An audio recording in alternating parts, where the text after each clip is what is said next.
Okay, good afternoon, everyone. It is February 2nd. This is Senate Education Committee meeting.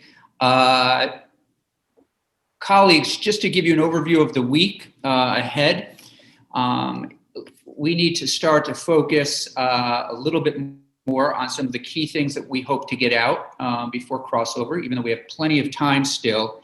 It seems to me that we can focus in on a literacy bill that I will show you the draft language from the administration, start to think about that after we take a look at their ideas. We talked about VSAC's proposal. I put that on the table this week also for colleagues to weigh in on to see if that's the direction we want to go in with regard to scholarship assistance and financial aid relief. We're looking again today at the school discipline bill to see where and what direction we might head in with that. And then, of course, looming over us is this how to address COVID deficits in our schools once students get back. And I have a 7 a.m. update tomorrow with Jeff Fannin on that. So hopefully they will be bringing something to the legislature soon. Let's see, we also, today we're hearing a report on the ethnic studies bill. This is a bill that Senate Education was very involved with. I think it was, did it pass, was it last year? 2019. 2019, thank you. And we're going to have an update on that, where things are with Act 1. Additionally, one of the things that is going to be on our plate tomorrow is Professor Teachout. Many of you know him, a constitutional scholar at Vermont Law School, will be coming in. More and more, we need to start to really address and look at the issue between separation of church and state in this state. He is going to weigh in, give us his thoughts on things. With now vouchers being okay for choice districts to go to religious institutions, and he's going to walk us through that as well as give us his opinion. I think the other thing that I guess I'm looking for from all of you, and we can discuss this, I think we'll have a few minutes at the end of the meeting, are there other things, I mean, for me, are there other things really that you want to make sure get out before crossover? And I think we can hopefully get a lot more out than what we've already focused on. I'm certainly interested in I think all of the bills that we've, been introduced so far, but, there are certain things that we will need to do before crossover. For those senators who are new, there is an opportunity to do things, of course, after crossover as well, because the House will be sending us bills that we can add things to. And I'm in contact with House Education. If anybody wants to join our Sunday meetings with the chair of House Education, we're working to make sure that we both committees have really a balance from which they can add things to after crossover. For example, I think they're interested in doing some things related to racial equity that we might not get to, but we need to give them a bill that they can attach some additional language to. I'm thinking that likely would be the way that the school discipline bill might end up handling that. They might want to do something. We might want to take up some issues and add them to a miscellaneous education bill that we might not get to, but that they would send us and we can work on those issues after crossover. So it's certainly not the end of the game, as you can imagine. When crossover comes, there's a lot of other opportunities. But right now, I feel the bulk of our work has been focused on, the school discipline bill, VSAC, literacy, hopefully, this addressing COVID deficits, and then I look to all of you for other things that really you want to make certain that we get over the finish line before crossover. So we can talk a little bit about that toward the end of today. So give you some time to marinate on it and come up with any ideas and things that I left out. Let's see. I think that's it for now, unless anyone has any pressing questions. I'm delighted to see Amanda and Mark here, and appreciate Ms. And it's pronounced Garces. I'm sorry, you're muted. Thank you for that, Garces. Great, thank you. And look forward to hearing an update and an overview of Act One. So turning it over to you. Great, thank you. Thank you for having us again. My name is Amanda Garces. I'm the Director of Policy, Education, and Outreach at the Vermont Human Rights Commission. And I am also the chair of Act One, which we will talk about. And I'm here with the vice chair and my colleague, Mark H. Do you want to quickly introduce Mark? Hi, folks. Thank you for the opportunity to be here today. As Amanda said, I'm Mark Hage, the vice chair of the Act One Working Group, and I make my home in Montpelier. Great. We have a little bit of a presentation just so to keep us going instead of us talking so much. Well, we will be talking so much, but so I'll just start just to give you a little overview of Act One and the genesis for it. This is Paige Wiley Bailey, who is no longer with us, but her spirit is here. And I put always a picture of her to remind us that this work, we have lots of people that have been doing this for a long time. And so in 1999, as you may all know, the Vermont Advisory Committee to the U.S. Commission on Civil Rights published a report titled Racial Harassment in Vermont Public Schools. And the report, they went all around the state, and the finding was basically that racism in Vermont schools was pervasive. They did a follow-up report in 2003 and said that although some things have changed, there were still a lot of things that were needed. And one of the many problems highlighted at that time was curriculum materials and lesson plans that promoted racial stereotypes. And the conclusion was that we needed a bias-free curriculum. In December of 2017, Act 54, a report on racial disparities in the state system, issued by the Attorney General and the Vermont Human Rights Commission, also talked about education as one of the pillars of racial disparities that needed to be changed and addressed. So just to say that there are many people that have been working in our state to really see these changes happening to bring our state out of the racism that exists in our schools, and whose our kids are really impacted by it. So in 2018, Representative Kaya Morris, then with Representative Coach Christie, Brian China, and a few others, introduced the first ethnic studies bill. It did not pass, but it gathered a lot of consensus. So to give you really, there was a lot of work that went on in 2018 to really bring all the parties together. So negotiations with the Agency of Education, conversations with the Vermont NEA, the School Board Association, all those folks. And again, a lot of broad support in the community. It was a grassroots effort, really. So in 2018, it did not pass. It was introduced at the beginning of the second biennium. But then it was the first bill that passed in 2019, which now we know as Act One. And it was signed by the government in March 29th. Like I said, it had a lot of broad support. And what the bill does is brings together 20 people. 11 are members of the community. The rest come from the different institutions, that the Agency of Education, School Board Association, Curriculum Director, the same bodies. And what it does is gives us the work to recommend to the state board updates for the school standards, which is the work that we're going to be talking about today.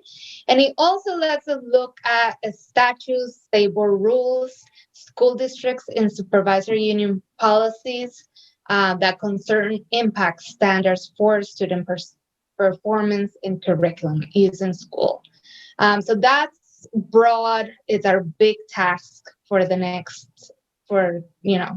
3 years that we are to be in existence. we started a little late because of it took a long time to appoint the 11 members, but we did it. We met for the first time in November 2019, and then COVID happened, but we still were able to submit a report in May. So our first report was very basic. Here's who the members of the group is. Here's our schedule. Here's how we hope to accomplish the work. And then we announced the development of a survey that was currently going to be, is now being sent to all educators to support the way that we're going to look at the educational standards. And I'm going to pass it over to Mark to talk about the second report that we just submitted, which you have today. Amanda, thank you. The survey that Amanda just referenced was really a foundational document. We began working on it in February, just prior to the pandemic. And the analytical and intellectual content of that document became one of the tools we use to begin analyzing Vermont's education quality standards, or EQS for short. And as you can see here, the EQS describes what a high quality education should look like for students attending Vermont's public schools. It's a very important document, about 17 pages in length. And in our second report, in addition to commenting on a number of things that we've been doing and updating our membership, et cetera, we submitted recommendations that we believe are essential to revising the EQS in order to bring it in line with the mandate of Act 1. This slide reviews the major proposed revisions that we have submitted to the EQS. Perhaps most importantly, our recommendations mandate that ethnic and social equity studies be required of all schools in Vermont, pre-K through grade 12. We've recommended the establishment and providing necessary support for local school community committees who can shape the development of ethnic studies and social equity curriculum and practices in their school districts. We want this process to be open and democratic and involve as many people as possible in the community and within our schools who really have an interest in making this reform work. We call for the promotion, as does Act 1, for restorative and transformational justice programs, for the development and funding of professional development and mentoring programs for school staff, and also in restorative justice practices.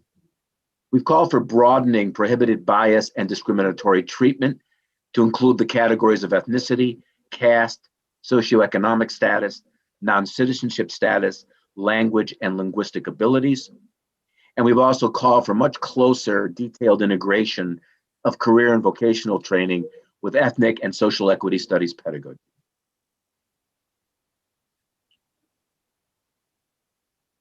Our second report also lays out some exploratory initiatives that the Act 1 working group is very interested in continuing to research.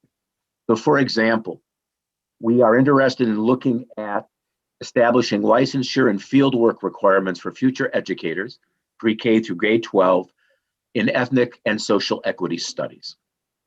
We're looking at the adoption of policies on racial justice, social equity, and diversity hiring for local school boards. We've called for a formal evaluation of the Flexible Pathways Initiative of 2013 to see to what degree that initiative is truly serving well historically marginalized students.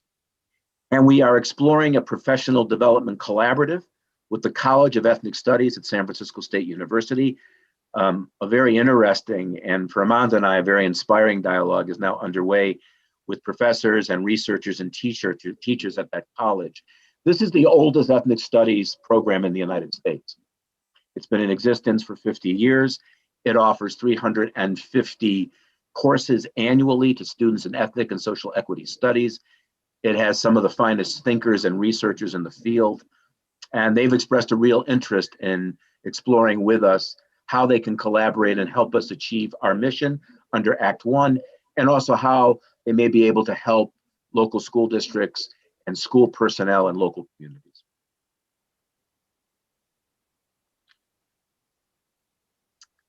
So there's other projects that are underway and actually have been underway for some time. As we began reviewing the educational quality standards, and again, consistent with Act 1, it became obvious that we're going to have to spend a whole lot of time looking at Title 16 education statutes. We have a subcommittee that's exploring avenues for advising and supporting local school boards with the review and amendment of their policies. There's a subcommittee that has now begun researching the intersection of strength and literacy instruction and advancing ethnic and social equity studies.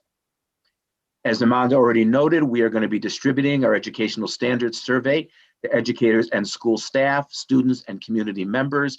And we have a group that's working on a version of that survey for students and for community members. As I noted, I think Amanda may have touched on this. There's an ongoing collaboration between our Act 1 working group and the Ethnic Studies Coalition that did so much important work to get Act 1 passed. And we have a dialogue ongoing with the Social Equity Task Force of the Vermont Principals Association. And we have a request to the legislature to expand our membership. We'd like to add 2 more students and also an additional representative of Vermont's indigenous nations. And I just want to add that, like, very important. So that was a request that we made after our first meeting in 2018. The students, we have 2 student representatives who felt that they couldn't really represent all the students that they needed 2 more.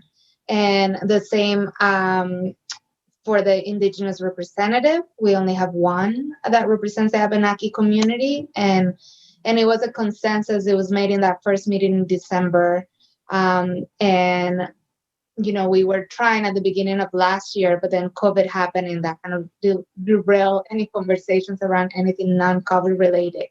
So right now, we're really, really hoping for your support in adding those 3 additional members. We feel that their voice is really imperative in our work moving forward. Yes, and I would just add that the contributions of the 1 Indigenous member who is on the working group has really been seminal to our work. And also the 2 students, I'm a former school teacher of 10 years, as well as a parent, and their contributions, their way of seeing the world has also enriched our work and also helped us to see things that I think we might have missed. So with that, we are requesting for this year an appropriation of $108,500. I would say that the appropriation for Act 1 is $15,000 per year. That pays $50 in stipends for the working group members. And we have not, because of COVID and our meetings have been in Zoom, we really haven't spent much of it. I believe that, but when we submitted the report in January, we still had like $14,000 in, like, out of those 15,000. So we hadn't really spent much. And so there's a lot of work that is happening. So we're requesting $25,000 for this conversation that we've been having with San Francisco State, and around really needing their support to help us. We need national specialists that can that work on this, that can assist us in the analysis of give us a tool to look at the Vermont educational standards, which when Mark and I started working on looking at how we will support the working group and moving forward, we need some outside support as well. So that's $25,000 to begin that. And Mark, do you want to add to that?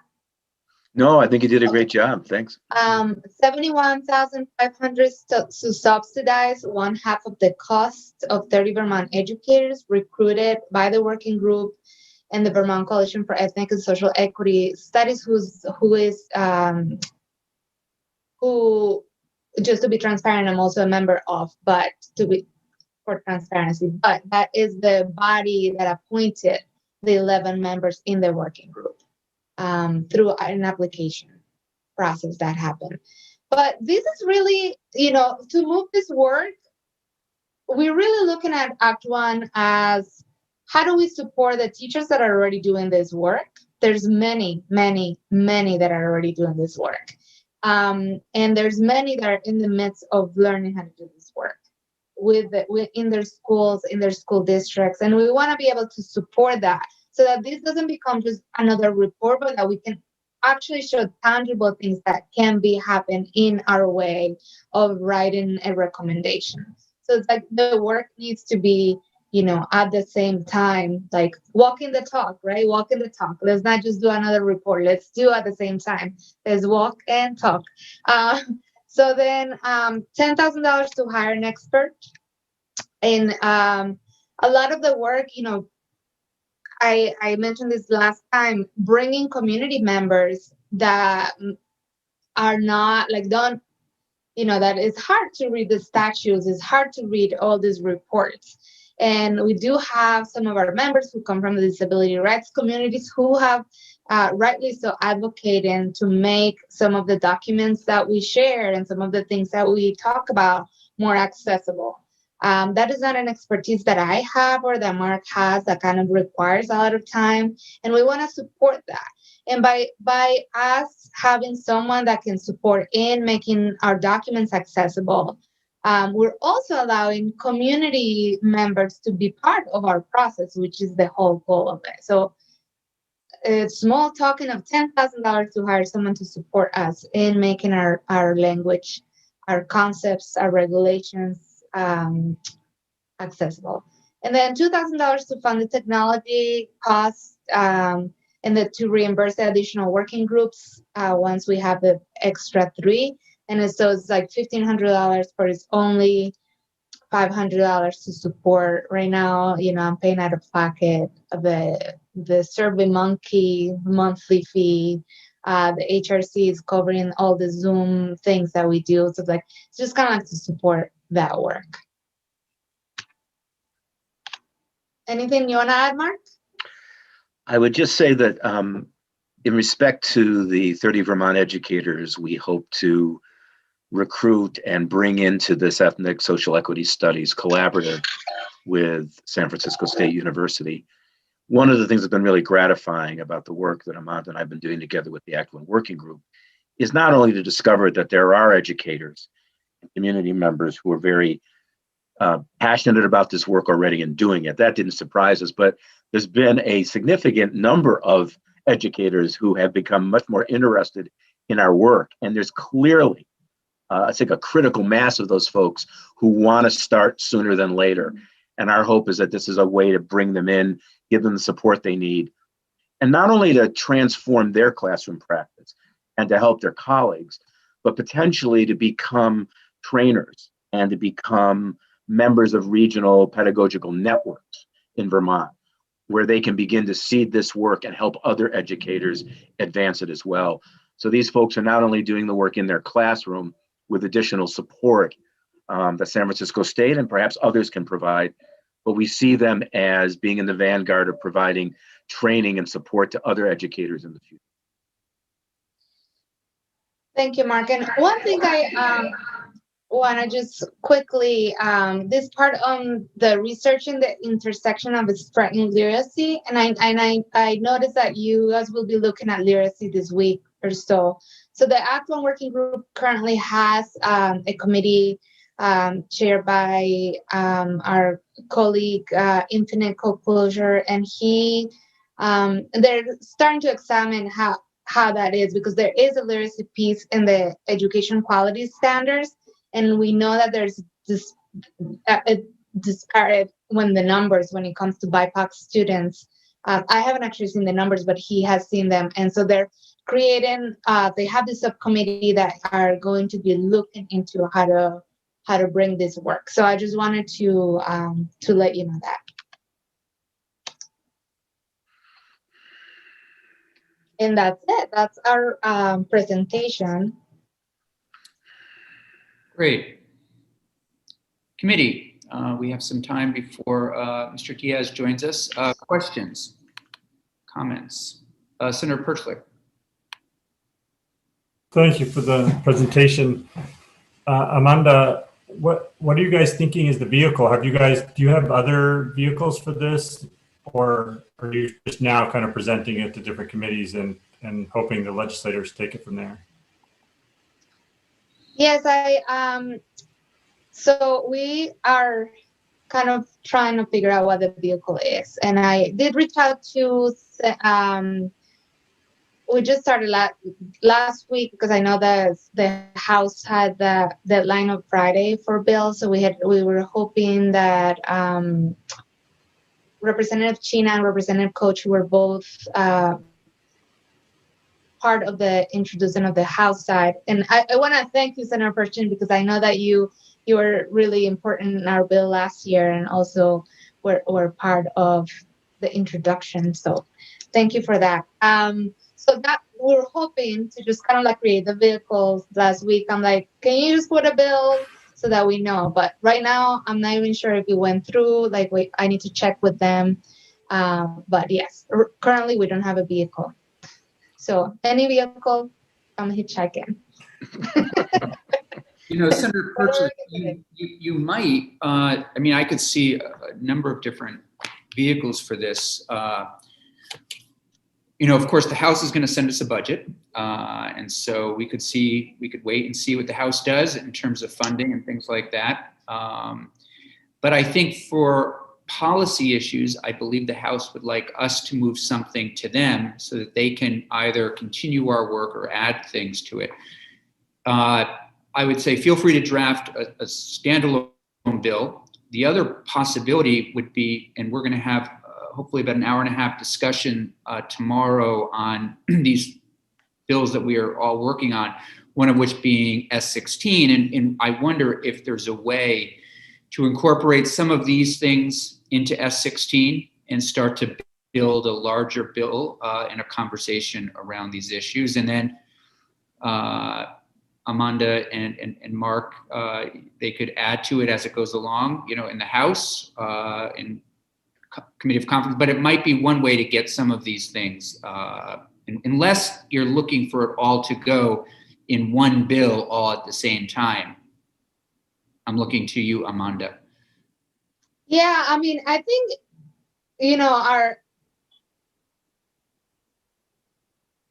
I have like the fear of 2008 when like, we were like, well, just gonna put it in this bill, and then he ended up in the miscellaneous education bill, and then like it just went nowhere, and then it failed. So like right now it's like so specific, like we're asking 180,000 to like support that, but we're also asking for those 2 students and Indigenous, and it's so important to have them because their voice is so critical.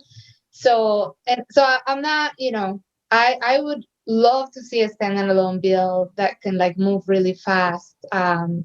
And I can try to gather all the support that we needed from legislators and senators and representatives. That's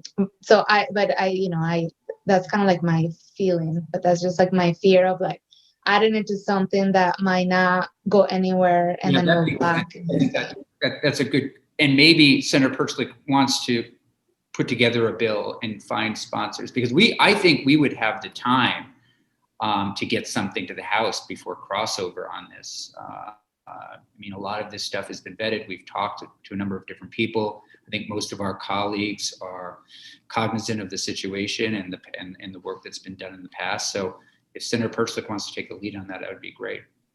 Mr. Chair, do you want to do it as a committee bill? Like I could work with Jim and the Act One folks about the language, but we could bring it as a committee bill instead of going through the whole introduction, get a bill number and everything. Yep, I mean, a committee bill is fine.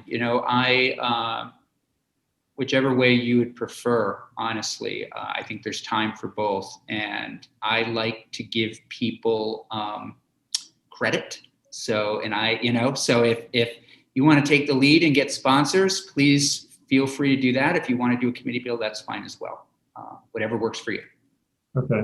Well, Amanda, maybe we can talk afterwards, see what. That would be great. And I'm sure we can, we have, like other people that I think might be willing to support as well, to be co-sponsor as well, if needed. Terrific. Thank you so much. I really appreciate it. Thank you. Appreciate the walkthrough.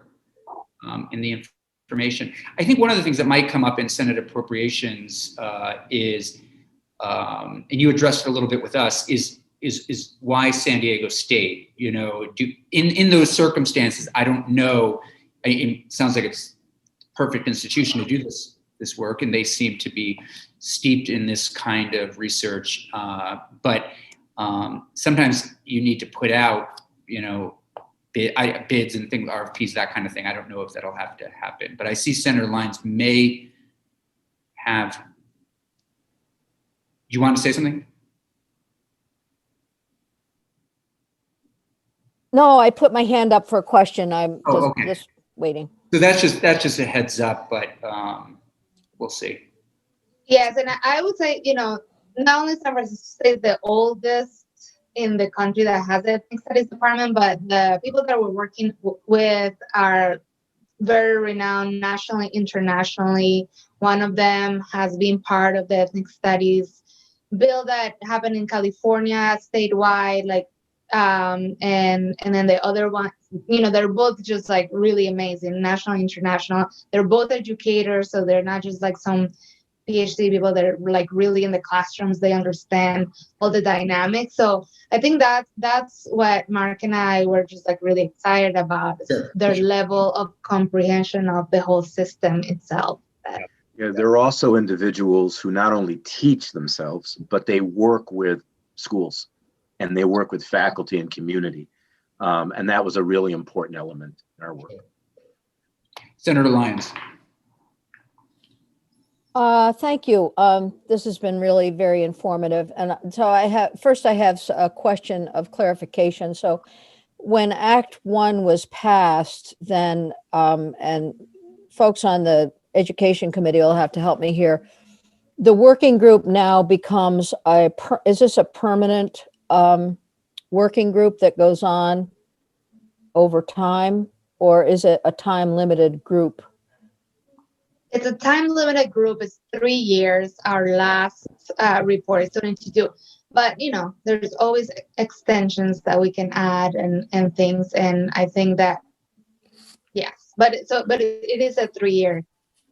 Okay. And then, and I want to get to the question on San Francisco in just a second, but as I'm looking through the report, one of the issues that stands out, and it stood out for me when we looked at the bill on the floor of the Senate, was the need to revamp our statutes and go through some of the language that we have in our in standards and so on. And so do you have like a 3-year plan to accomplish the work that is in the bill? In the law now. Mark. Yes, we do. And what we do is we follow very closely, as you would expect, the guidelines and mandates around deadlines that are in Act 1. So we do have a plan to accomplish all the work. Obviously, COVID has thrown a monkey wrench into things somewhat, but we are still minor details, correct. But we are still moving forward. We have submitted our 2 reports as required. We have subcommittees that are set up, focused on the different domains that Act 1 requires us to address. And those subcommittees feed into the larger work group. And our goal is to meet all our deadlines. And we have a channel of communication already open to the State Board of Education. We have talked with them once already. We have another conversation coming up with them this month, if I recall, Amanda. So yeah, we've got a plan and we're just going to keep moving forward, COVID or not. And just to say that we are hoping flexibility around like maybe extending time if needed. You know, I'm always like, it's really important work that we don't also want to just like be like, here's a report. Like we really want to make it something that is useful. And so if that means that something is going to take us, you know, a little longer because of school districts, for example, or because we're not getting the information that we need, then, you know, I just want to give us that flexibility to be like, we're going to do it right this time. That is not that. But you have a group of 20 people that are really, really committed to this work long term, that come from all walks. So, And there's a lot of work that needs to be done, of course, at the local level in due course. And we want to be able to be in the position to provide them with resources and tools and expert guidance to be able to do the work really effectively, Great. successfully. I'd like to ask a question then. And it kind of reflects the questioning the questions that Senator Campion had, but I have significant experience in racial and ethnic diversification in the area of science and science education and research, and have talked nationally on that. So I understand the issues before us, and I do also understand that there are pockets of expertise that may be closer to home. So I'm just wondering if the California experience is an experience that is going to translate into Vermont needs. So that's one question. And then the other question is, as I think about this, and it's awesome. It's absolutely awesome to fully engage teachers in this process. But the teachers of teachers, I think one thing to start the process 2,000 miles away, what about engaging more local folks who do have expertise? I'm not talking about myself. I'm talking about those who might be in Boston. They could be at UVM. They could be at Tufts. They could be at NYU. I don't know where they are. They could be at University of Michigan, which is even closer. Because I know they're doing a lot of racial and ethnic work regarding COVID. So that's just a question. It's an observation. And obviously, you probably have thought of all of this, but I just would like to hear your thoughts on all of that. I have a lot of things to say. Mark, do you want to start? No, go ahead. I don't want to cut off this conversation, but if we could wrap it up in just a few minutes, we have a witness waiting.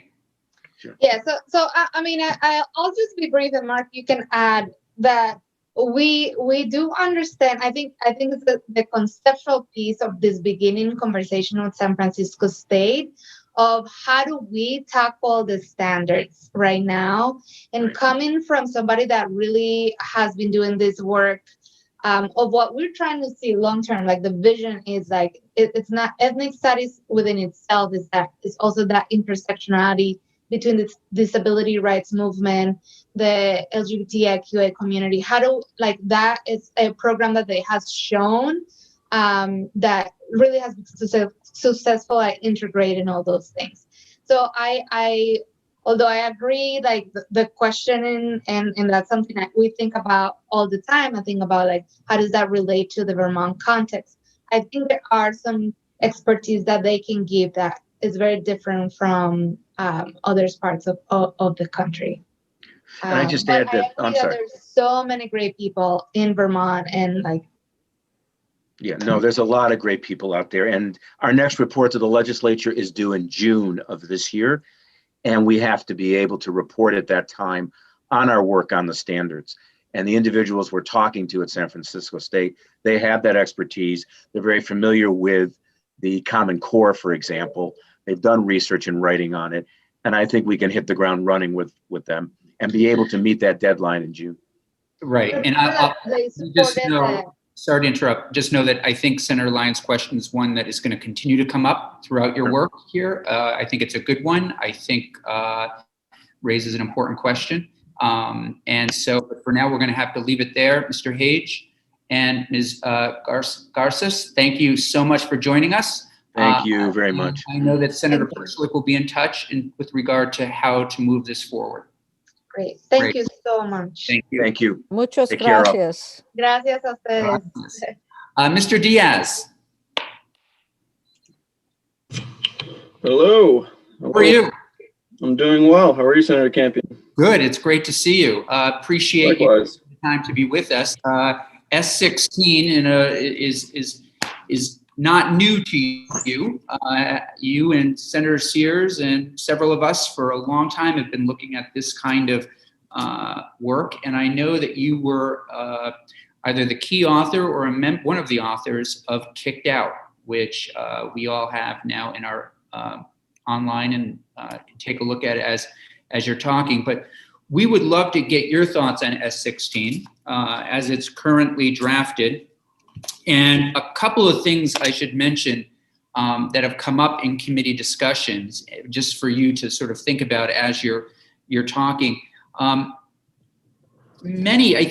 think committee members would agree that there is a level of immediacy where people are looking for something to happen faster rather than wait a couple of years to gather data. People think that there should be certain things that could be put in place immediately, and that we needn't necessarily wait to collect data around suspensions and expulsions. Certain things could be done right away. I think the other thing that I picked up from past discussions, and I'm not speaking for everybody, but I'd say broadly there was a question over, is there an overemphasis of law enforcement on the committee? That is something that was raised during earlier discussions. Amanda, who just left us, also raised the question around funding. What kind of funding might be needed to support this kind of work? We know that the Agency of Education does incredible work with limited funds, and should we be thinking about some kind of appropriation related to that? With that, I hope that's not too overwhelming. In fact, knowing you for as long as I've known you, it's not overwhelming at all. So Mr. Diaz, welcome to Senate Ed, and take it away. Thank you. It's a pleasure to be with Senate Education again. And for those of you I haven't met, my name is Jay Diaz. I'm a senior staff attorney with the American Civil Liberties Union of Vermont.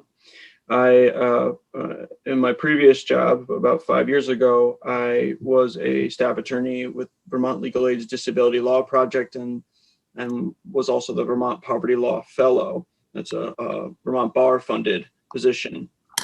And so during my time at Vermont Legal Aid, I had extensive experience representing Vermont kids and their families in a variety of circumstances, but mostly with regard to schools. My project at the time was to work on the issues of child poverty and what kids in poverty were dealing with. And the most important issue, the one that rose to the top, was that the kids in families who were dealing with serious issues of poverty were getting kicked out of school regularly, and in ways that, in many times, for reasons that just weren't justified and weren't legal.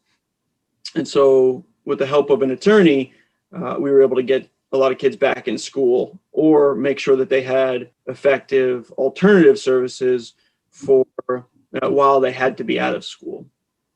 Now, so over those 2 years, I represented well over 100 students and their families in these types of instances, and I think learned a great deal. And so as a part of my project and as a part of my work at Legal Aid, I developed this report, Kicked Out, in order to actually look at the data, and combine it with the stories and see if it showed what I was seeing happen in these individual cases.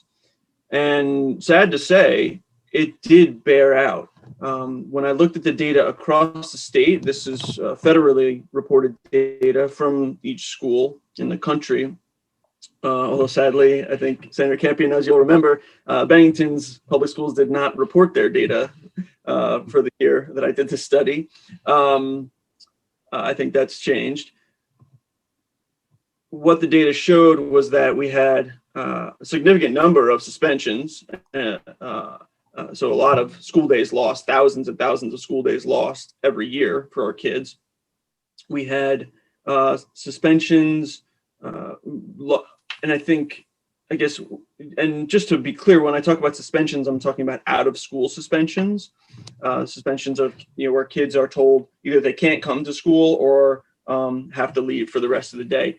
And in Vermont, just to set the floor here a little bit, a student can be suspended out of school for up to 10 school days without really any meaningful due process.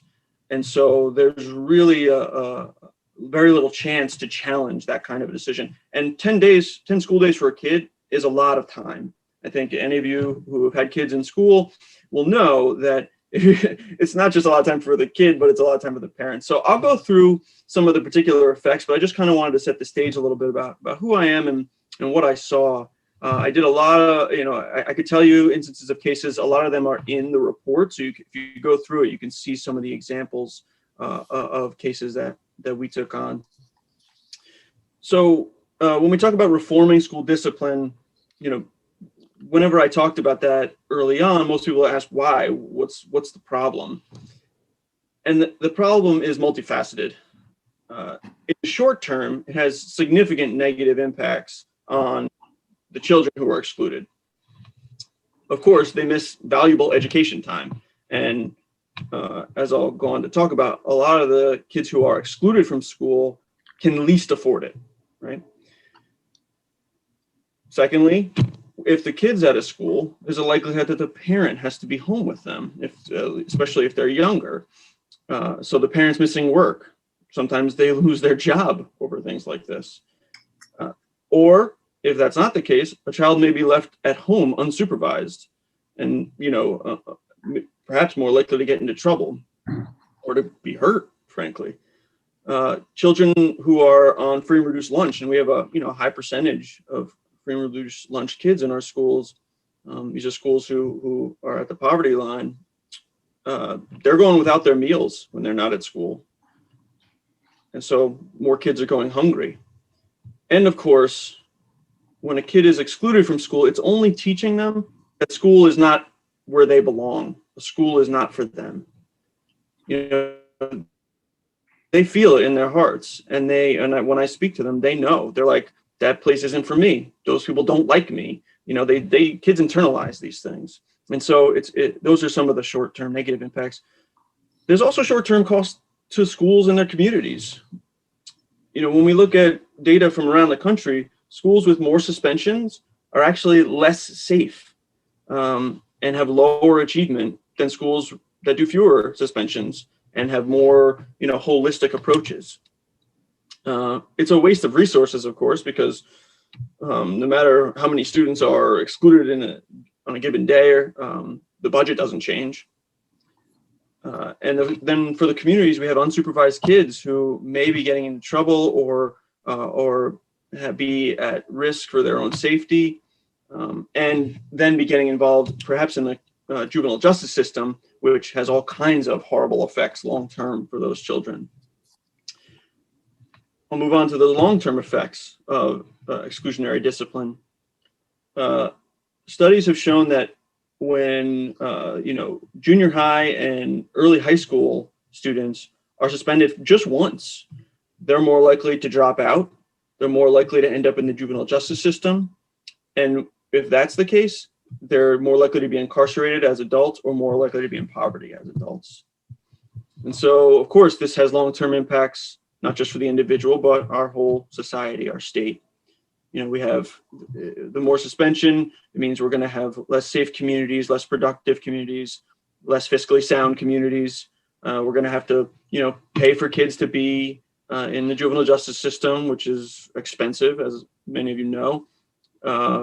Perhaps paying for, additional benefits and things like that down the line.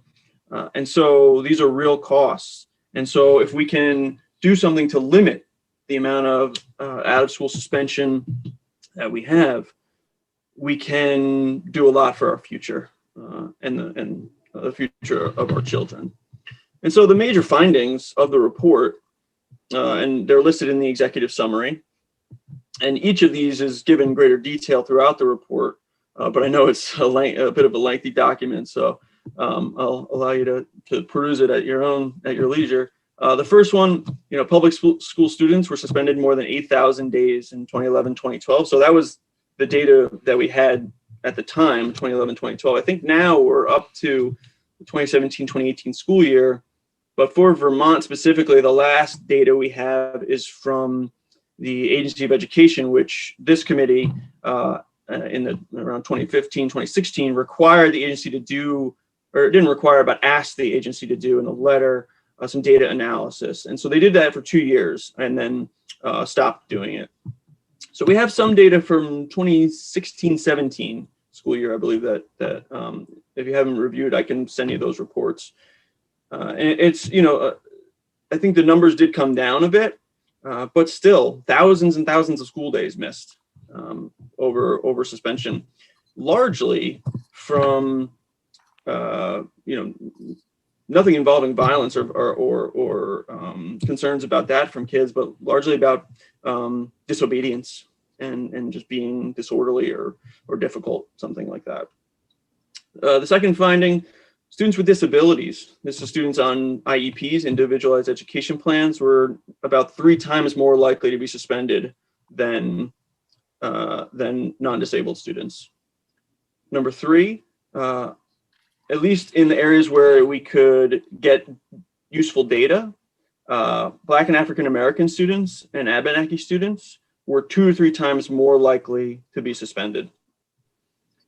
Number 4, the use of exclusionary and punitive discipline varied widely across the state, and this included not just, when we looked at this, it included not just suspension or expulsion or an in-school versus out-of-school suspension, but also referrals to law enforcement and arrests in school. And then finding number 5, sadly, data was largely unavailable in terms of looking at local structures. At the time, there was no data reporting from the Agency of Education or schools that was, publicly required. There still isn't. And so all we had was to go through the painstaking process of using the Federal Department of Education's website to pull out the numbers from every single school in Vermont and then put it together ourselves. It was a painstaking effort that took months for us. And so we had from the report, we had 4 major recommendations. First, limit disciplinary exclusion and its collateral effects. Number 2, allow students to continue learning during suspension if they need to be out of school. If they can be in school, you can, many schools already, will have them in a separate room, but continuing their education and making sure that they have stuff to work on, aren't missing quizzes, tests, things like that. But when they're out of school, there is no connection. There is no requirement that work gets sent home. There is no excuses when you come back to not have been prepared for the test. I mean, it just puts kids back immediately.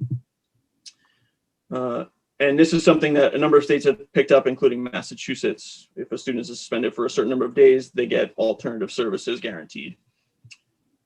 Number 3, ensure and upgrade students' constitutional protections in the school discipline process. So, I talked about how it's 10 days a student can be suspended out of school without any real recourse. That is a problem. That's a long time. And so, if we can either bolster due process protections, bolster the change who is in control of that decision-making, or reduce the number of days at which due process protections kick in, then I think we'll have a much fairer system. And 4, let's get good data. I think that's certainly something that we need to see still to this day. Now, I think there's been a lot of good work done, and I'll stop for questions. I think there's been a lot of work done across the state. I think many schools have taken on, under their own initiative, looking at restorative justice programs, using positive behavioral interventions and supports, and trying to keep kids in school when they can.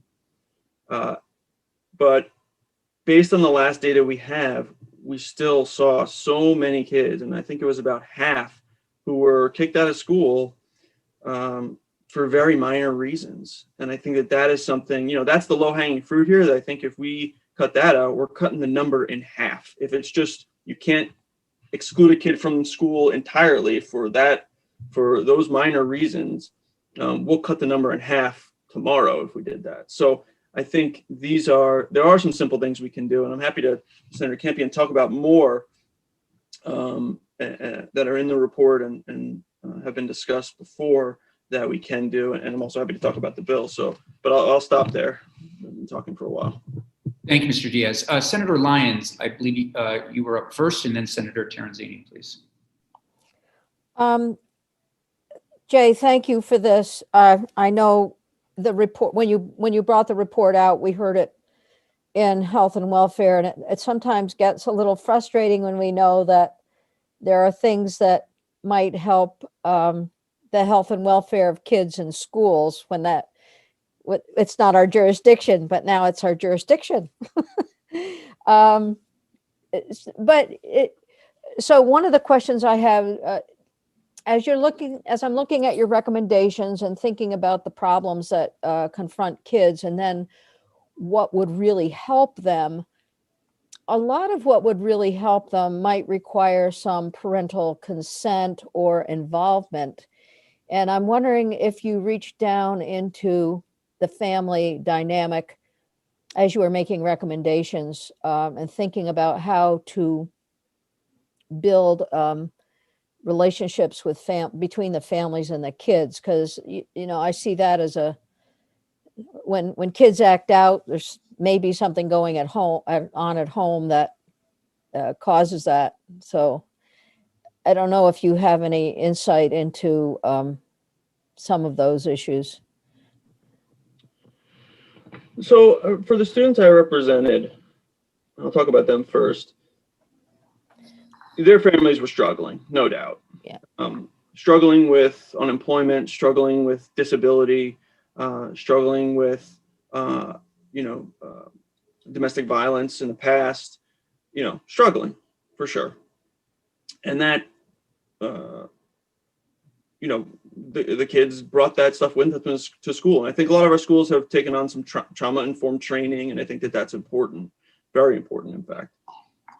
However, school discipline, exclusionary discipline, is the wrong response to trauma. It's the opposite of what we need. It exacerbates the trauma. And so that's where I keep my focus with regard to this issue. Yes, there are substantial needs for some Vermont families. I totally agree. And I think that schools do their best to reach out to families. It's a very difficult problem, and I don't ask. We can't ask schools to solve all these problems, right? That's not. That is one of the problems. Yeah, and we do ask a lot of our schools. It's true, but we can ask them to solve society's problems. I think with changing or modifying school discipline policy, we're simply asking them not to exacerbate some of those problems, and because school is the way people can turn their lives around generationally. And so my hope is that if we do have some changes in school discipline policy long term, we can kind of shift a couple of these things for kids, giving them a fair chance, giving them that true equal opportunity. But I recognize that schools, they can't do it all. No, but the PBI work that's going on is really very effective in that, I would think. Anyway, that's good for me, Senator Campion. I'm fine. Thanks, Senator Lyons. Senator Terenzini. Thank you, Chair Campion, and Mr. Diaz. Thanks for being here. Nice to meet you.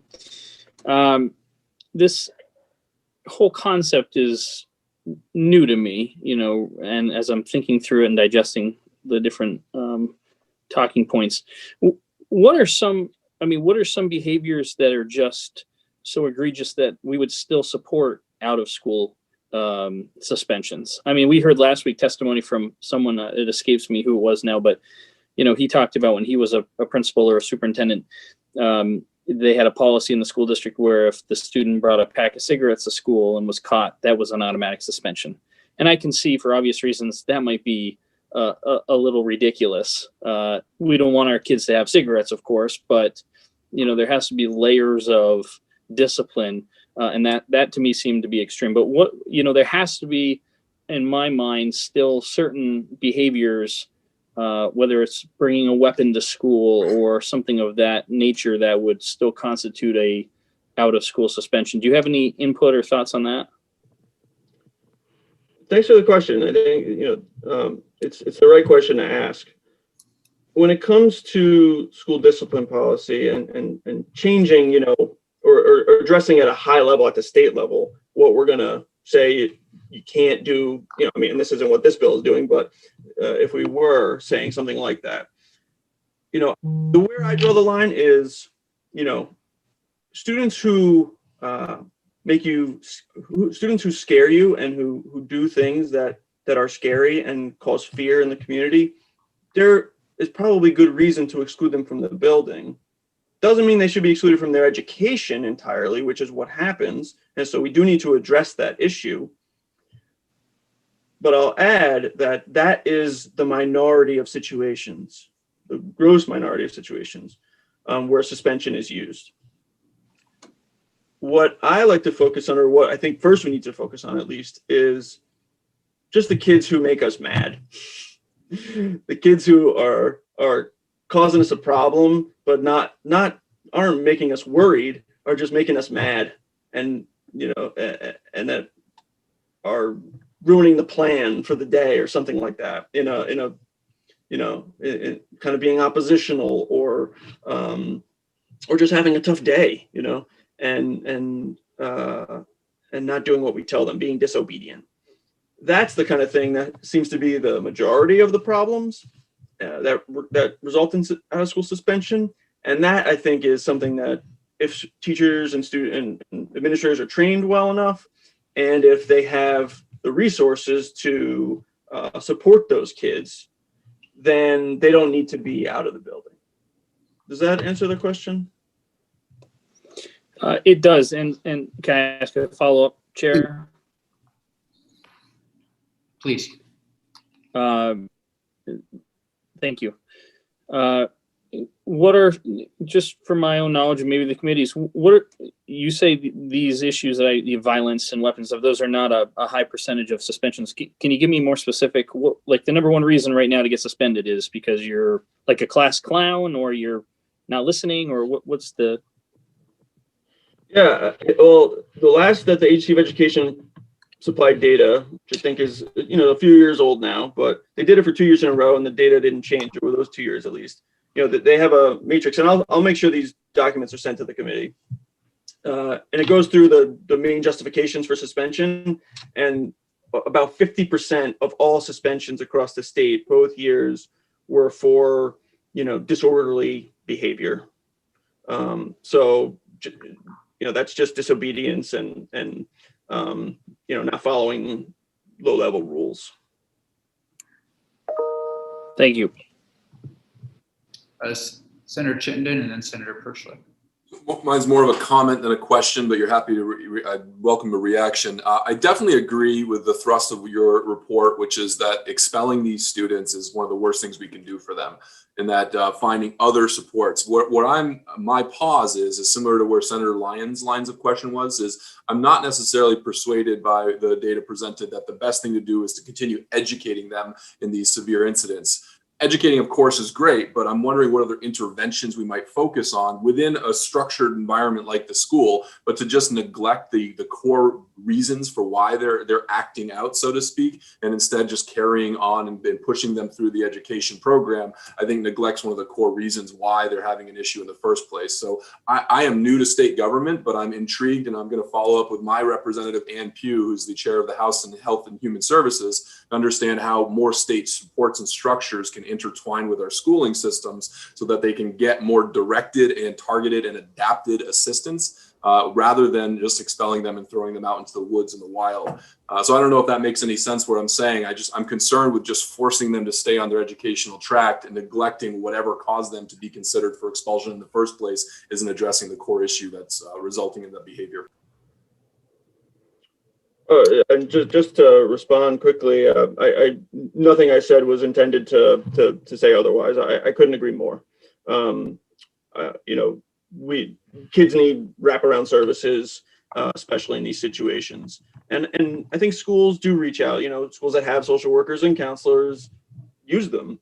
I don't know the numbers, and again, I'm definitely not a professional in that area. But when I was working with kids, a lot of times they were working with school counselors, outside therapists, and paraprofessionals, people on the disability team at different schools. So there are these resources.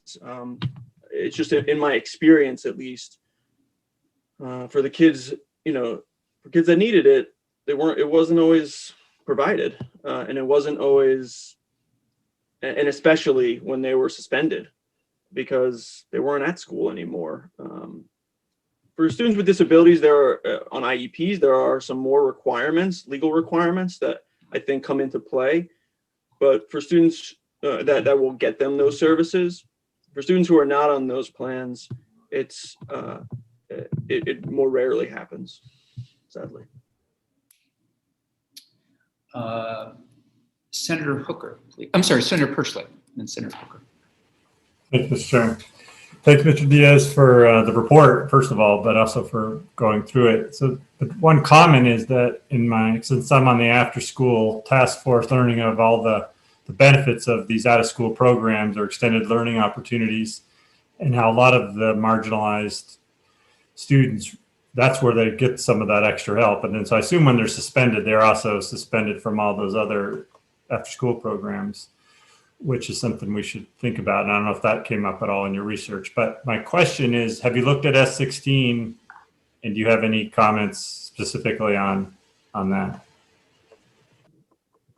Yes, thank you. So for S16, which is similar to a bill from 2015 or 16 that we looked at, I think Senator Campion might have introduced it, or Senator Sears. At the time I made some comments on it, and there were some drafts with my comments. But generally, what it would involve is just certainly in terms of data collection, if that's where this is going to go, more specifics on what data we're going to collect, what the report is going to look like, making sure it's disaggregated by certain groups. And I would, again, look to the report that the Agency of Education did a few years back. By and large, I think those are useful reports and very comprehensive. I would, quibble with a few things that they did, such as lumping all minority groups together in one category to get discipline rates and disparity rates. But by and large, those are pretty good models. And since the agency already has that, it shouldn't be that difficult. They don't have to recreate the wheel necessarily. So they should be able to punch the numbers in, which they get annually, and use that format or use that template. But so I said, be a little more specific with the reporting requirements, and we can talk more specifically about those. Also, for the council membership, I think it is by and large institutional members, and I don't know how much. I think the Department of Corrections is on there, and some others that I don't know how much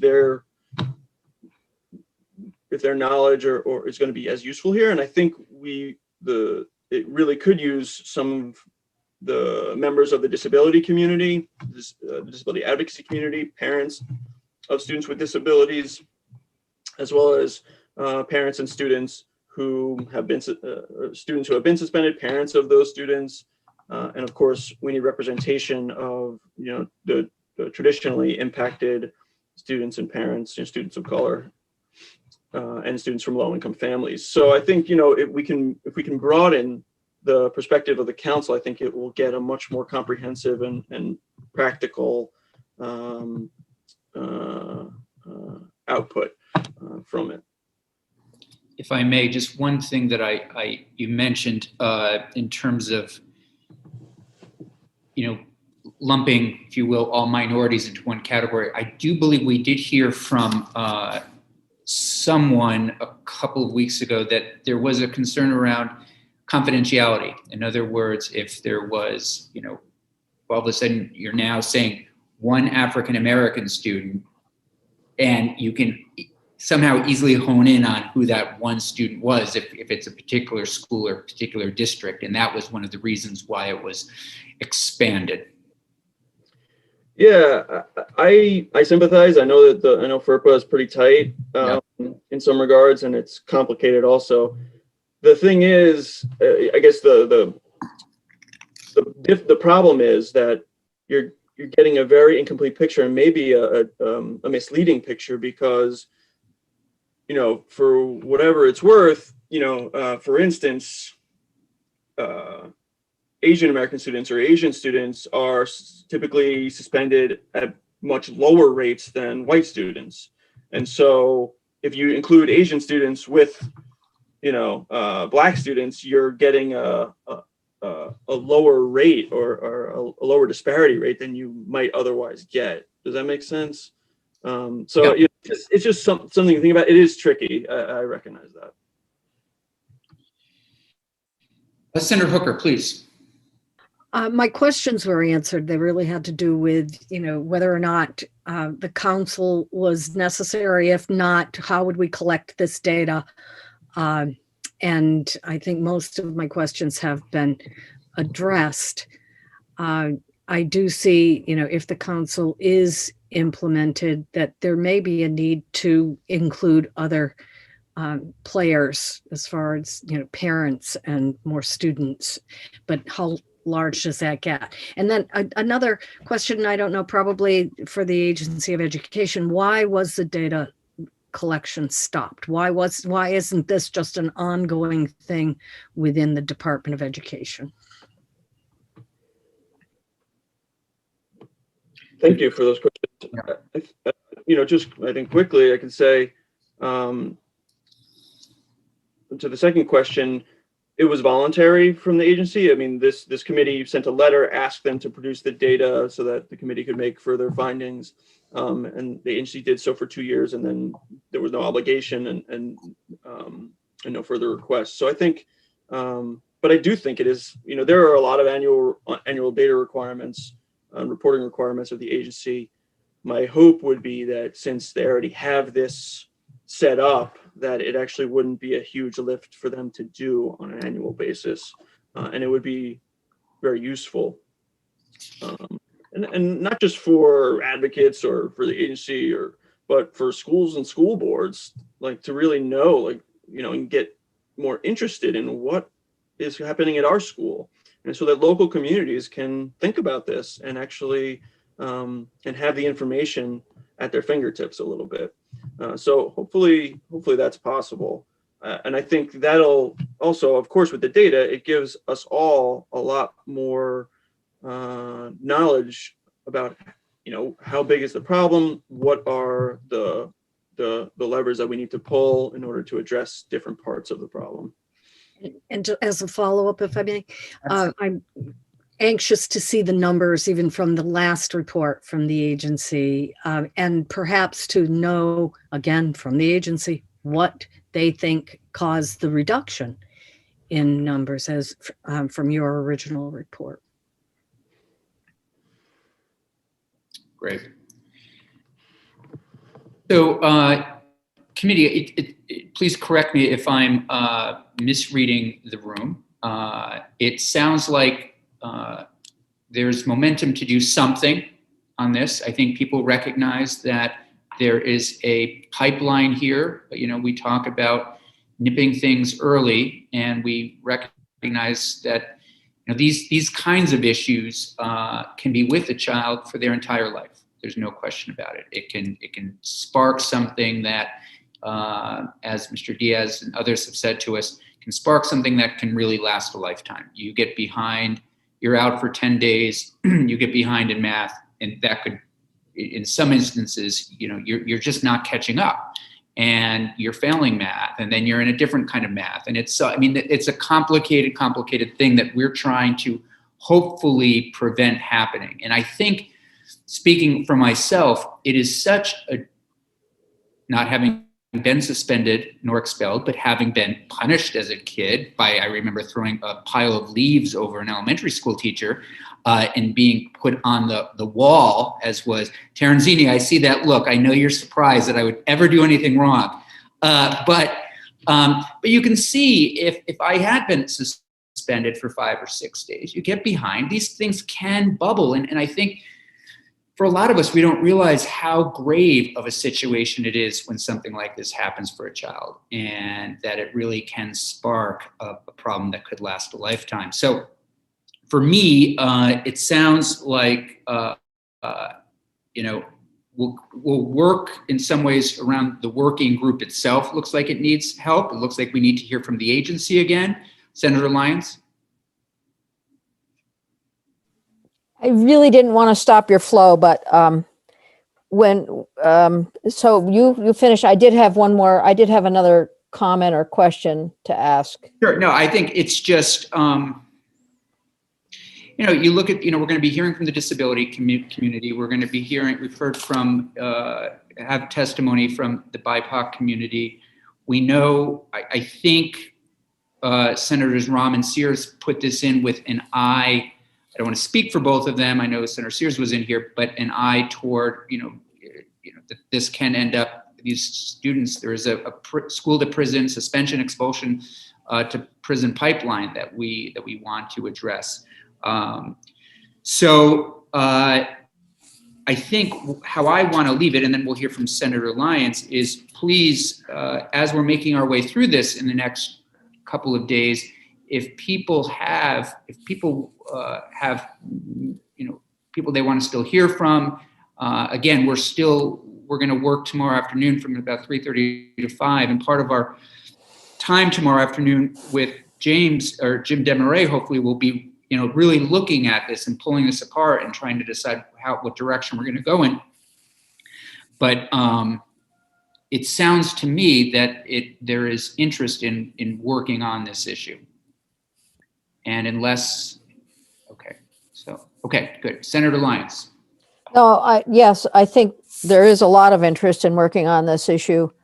And frequently when we start pulling it apart, we end up looking at what agency of human services might be required to do and within the school system, and what the school system is required to do that feels more like social services. And then we run into the brick wall of people not wanting to provide social services when they are school employees. I mean, it's very difficult. But I did want to say that a couple of years ago, we established the Prevention Council in the Department of Health.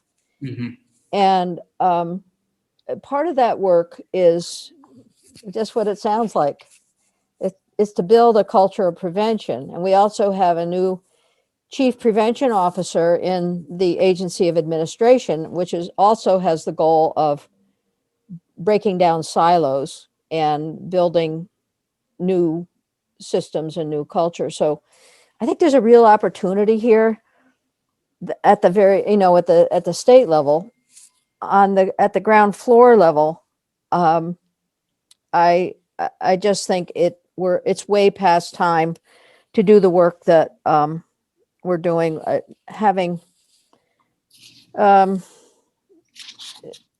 When I think about our children's integrated services and think about our special needs kids, and we're going to hear, I guess, from folks who are engaged in the disabilities community, but having Dale be a part of this, Mm-hmm. It's terrible. Yep. It is terrible what happens, but we need to build a system that respects children regardless of who they are. Yeah. And whoever does it in the school, whether it's someone who is trained as a social worker or a counselor or a teacher who has a combination of skills, it really needs to happen, because I almost got kicked out of school once, Senator Campion, and Now that I am going to actually try to dig up. I cannot imagine that. I mean, there are people on this screen, you know, but for some reason, I just. Oh, yes. Well, you'd be surprised. My phone is lighting up. Somebody's tipped off the Rutland Herald. It looks like I put leaves over my elementary school teachers. I'll save that one I'm for guessing- another day when we're not on YouTube. All right, Mr. Diaz, thank you. Committee, let's take a 10-minute break, and we will come back at 3 o'clock. Thank you all. Thank you all for your time. If you ever have any questions, feel free to reach out to me again. Thank you. Thank you. So you are the staff attorney with the Disability Law Project with Vermont Legal Aid? Correct. Correct. Great. Thank you. And so welcome to Senate Education. We are, as you know, looking at S16, and we will turn the floor over to you. Great. Thank you very much. I appreciate it. And I apologize. My dog just picked up his squeaky toy. So if it gets too bad, I may have to interrupt and remove it from him. This is a group of dog lovers. Oh, good. Oh, good. Well, he may introduce himself at some point, and no guarantees. Okay. So thank you. I appreciate the opportunity to speak with you this afternoon about this proposed legislation. It is somewhat challenging to follow Jay, my former colleague. If you don't mind, I'm going to move straight from my script a little bit, which I have provided with you. There are some things I certainly want to focus on, but I also want to try to address some of the questions you've already raised. But let me give you a little bit more background about myself. So I am a longtime Disability Law Project attorney. I've been with Legal Aid for over 25 years. The Disability Law Project represents children and children and adults with disabilities who have legal problems arising out of their disabilities. So that involves a lot of different arenas. We do guardianship work, we represent children in special education, we do access to public benefits, we do anti-discrimination work, we do the range of disability work. Relative to special education in particular, I have extensive experience in representing students in administrative proceedings, filing complaints against the Agency of Education. I have attended many IEP and 504 meetings, which are both part of the federal special education and disability law requirements. I've also filed for due process, which for those of you who are not as familiar with special education is the dispute resolution process that's mandated by the IDEA. I am also a member of the Census-Based Funding Advisory Group, and I am chair of the Disability Law Committee. I wanted to let you know that over 30% of the caseload that the Disability Law Project receives over the course of a year involves complaints from students, complaints about students' education, including complaints involving students who have been restrained and secluded in school, students who have been suspended or excluded for disability-related behavior. We've also represented students who have been arrested and cited to juvenile court for disability-related behavior that occurs at school. So my prepared remarks focus on three areas. One is the impact of exclusionary discipline on students. And I'll just say briefly, Jay painted with a broad brush. I'm gonna winnow it down, and I want to share some examples of specific instances of students we have represented in the past 5 years who have been impacted by disciplinary exclusion. We also want to make you aware that disciplinary exclusion includes more than just the short-term in-school suspensions, long-term in-school suspensions, and long-term exclusion. By that, I mean, we have represented a number of students who have been sent home, or parents called to come and pick them up because of disability-related behavior and invited not to return the next day without any sort of suspension or formal process. And then we also want to focus a little bit on the agency concerns we have about the collection of data by the agency. So, Jay talked to you about the data. The data in the last 6 years hasn't changed. We still see disproportionate numbers of students of color, students, Indigenous students, and students with disabilities being subject to exclusionary discipline. And that occurs not only nationally, but in Vermont. We know that that students are impacted by this. It causes significant stress. It has long-term negative consequences for the students and their families, including poorer health outcomes, higher school dropout rates, and increased incarceration rates. Regarding students with disabilities in particular, the research also suggests that students may not be receiving appropriate behavioral interventions and supports in their IEP and 504 plans as required. So I'm going to give you just 4 short examples of individual instances of students that we have represented. We've represented a 16-year-old student who has significant anxiety, attention deficit disorder, and significant learning disability. The student was suspended for 10 days in November of 2019. That student has yet to return to school and likely never will. Between the start of the school year that year and his suspension in early November, the student had been referred 50 times for disciplinary referrals for insubordination, wandering the halls without a pass, and defiant behavior. The incident that led to his arrest and to his suspension and subsequent arrest involved an interaction with the school resource officer who seized his backpack and without probable cause searched the student's backpack. The student became agitated, which ultimately led to his being transported by ambulance to the hospital for a mental health screening and then the citation to juvenile court. That student has not been successful in off-site tutoring. That's been occurring off and on since November of 2019. It's only been exacerbated by the pandemic. And according to his mother, he's despondent and suicidal, and she's concerned that he will drop out and never graduate. In another instance, we represented a 16-year-old student with anxiety, depression, and a social communication disorder. She was expelled for 3/4 of the school year, so within the fall, after the school discovered traces of marijuana that were discovered in her backpack. So before the backpack was seized, she was in the park across the street from the school administration building where she received off-site tutoring. The school resource officer crossed the street and escorted her into the building. Because he smelled marijuana, he escorted her to the administrator's office. And it was there that using Scotch tape, they were able to lift trace amounts of marijuana from the student's backpack, and she was suspended. She was suspended and subsequently expelled. This was not her first expulsion. The prior year, the student had been expelled for multiple violations of the school district's tobacco policy. So following her second expulsion, the student effectively dropped out of school. We also represented a 5-year-old student with a suspected autism spectrum disorder who began exhibiting extreme sensory behaviors, sensory-seeking behaviors, including climbing on tables, under structures, and interacting in ways that made other students feel uncomfortable. The parents requested one-on-one support. Shortly thereafter, the student was suspended for 10 days for an incident involving other students. Shortly afterwards, the student was suspended for 10 days, despite a manifestation that despite a finding that the student's behavior was a manifestation of their disability. They were suspended, their placement was changed, and for a period of 5 months, they received only 2 hours of tutoring a day.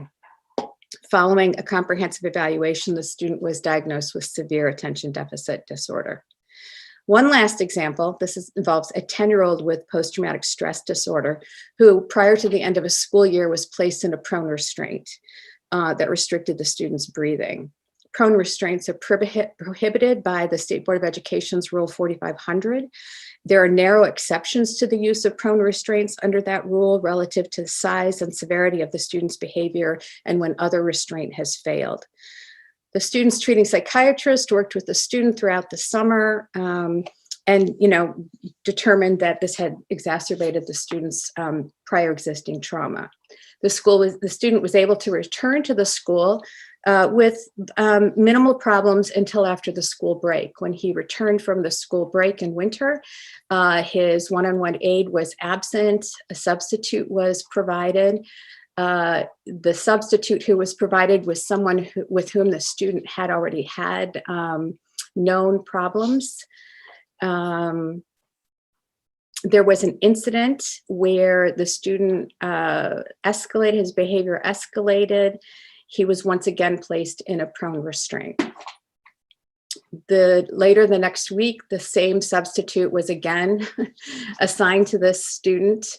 Upon seeing the student or seeing the substitute, the student was triggered, attempted to escape. The school resource officer became involved. That resulted in further triggering and escalation by the student. The student lashed out, hit the teacher, and ultimately was suspended and referred to juvenile court. Again, there was a manifestation determination. There was a determination that the student's disability that the behavior was related to the student's disability. And despite this, the student received for the period of time from January to June, only 2 hours of tutoring. I share those examples with you because those are real concrete examples that we represent and have represented and are currently representing. So disciplinary exclusion is a real problem with serious consequences. We support the creation of an advisory council, but do have some concerns about its composition. You asked the question earlier, Senator Campion, about whether it's heavily weighted with law enforcement. I would say yes. I think we need to add more students with disabilities, parents of students with disabilities. Obviously, we need to include students of color, students or people of color, people of indigenous groups. We need to include local mental health agencies and other entities that support students. I think when I listen to Jay speak, and here's where I'm going to kind of stray a little bit from my prepared remarks. I was really struck by how the recommendations that were made in that January 2015 report remain current. At that time, the recommendation was eliminate exclusionary discipline, required continued education during periods of time when kids are suspended or excluded when they need to be. And I'm happy to address the question that was raised about what are those instances when kids should be suspended, like what rises to that level. We should ensure and upgrade that students' constitutional and civil rights are protected. Here, Jay was talking about the 10-day rule. So within that first 10-day period of most suspensions, whether you're a student with or without a disability, you can pretty much be suspended without any due process. The state board rules requires that you get notice, you get an opportunity to be heard, but that can happen after the suspension. In our experience, very infrequently are parents notified until after the suspension has been imposed and the student has not been provided with an opportunity to state their side of the story. Then there's the 10-day rule, which imposes greater protections, and this particularly impacts students with disabilities. So under federal law, if a student has a disability and there's a contemplation of the student being suspended for either a consistent 10-day period or a succession of days that result in 10 days, then there does need to be a manifestation determination review. That's what I was referring to earlier, where the student's team needs to get together and determine whether or not the student's IEP was followed and whether or not the student's behavior was a manifestation of their disability. If it was a manifestation of their disability, then the school's rules cannot apply and alternatives need to be put into place to address the student's underlying behaviors. I think that was a question that was asked earlier. What are we going to do? You know, we can't just allow students to behave badly and violate the school rules. Well, there are things that we can do. We can strengthen current systems, right? We know that we have the solutions to these problems are school-wide positive behavior intervention systems, restorative justice programs, increased mental health workers. I mean, those are recommendations that you probably heard from Jay. Senator Hardy's intern has recently prepared a report, a draft report. This is relating to school resource officers. Same recommendations. We need to strengthen positive behavior intervention supports in our schools, and we need to strengthen restorative justice practices, and we need to develop those with best practices. We have MTSS systems in all of our schools. Behavior is an important part of that. Social and emotional learning is an important part of that. It's not just for tier 1 reading instruction or math instruction, right? It's also required to address behaviors in the school across the board. If students' behaviors escalate to the point where they need greater interventions, then the multi-tier system of support is supposed to provide them with those supports. What we know, and when I put on my census-based funding advisory committee hat, what we know is that there's tremendous variability among school districts in their ability to implement these programs, even though they've been required to do so for quite some time. So I'm not sure that we need to reinvent the wheel. We need to strengthen our existing programs. We also, and I kind of want to go back to those constitutional rights, because I think that there is something that this committee could do to actually make it clearer that students' due process rights are valued and that they need to be protected. So, you can go back and look, and I'm happy to share you with the specific state board rules that involve discipline for both kids with disabilities, kids suspected of having disabilities, and then kids without disabilities and what's required. So, there's more that we could do to ensure that school districts are actually following those rules and protecting students' rights, and at the same time improving school climate. And what we know is that when research does support that when schools implement these programs with fidelity, students' academic achievement improves and school climate improves. So there's benefit to all of this. And I'm sorry, my dog is just whining obnoxiously. The other thing I wanted to touch on in terms of strengthening supports is, I believe it was Senator Lyons who mentioned. I'm sorry to interrupt. I just don't want to not give people an opportunity to have ask questions. So sure. Kind of start to close things up. Absolutely. That'd be terrific. So sort of focused more specifically on S16, a council is a good idea. I think, as I said earlier, there needs to be broader representation. I think we need to look more carefully at the focus on law enforcement. I think that we want to move in the direction of removing law enforcement from our schools and not relying on that as a means to address student behavior. In terms of data collection, I think the AOE is a natural place for that data, but I do have concerns about it. I want to just point out that, the Federal Office of Special Education Programs in June released a report on the agency relative to its implementation of IDEA-B programs, which is special education programs in this state. We are now in a position where we have a needs assistance status, and one of the rationales for that the agency has stated is that they have longstanding challenges, as do the field, with data infrastructure and personnel levels to support that infrastructure. So I think if you're going to require them to collect data, we need to address the inadequacies they have within their system for that to be meaningful. The other thing I just want to say is that,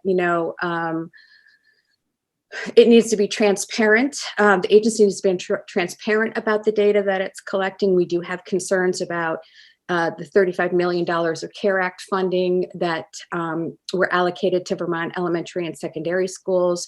We had asked that there be transparency in how those funds were distributed. We're also aware that $14 million of that money has been unspent as of December, at the end of December. I've already touched on the fact that we need to look at in-school suspensions and when kids are sent home or invited not to return to school the next day or the next couple of days without a formal suspension. So in terms of data collection, we need to address that. For kids with disabilities, that is a violation of federal law. Nonetheless, we see it over and over again. We also want to make sure that there's data collected on the use of restraint and seclusion. That's not been consistent, even though Rule 4500 requires that. So and do we have, is all of this in written testimony? yes. You do have it, okay, because that is going to be important for us to Yeah. reference as we continue to dig into the bill. Sure. And then I'd be happy to address any questions. I was, as I said, I strayed in part because I wanted to address Yep. some of the concerns already expressed. Absolutely. Committee, questions?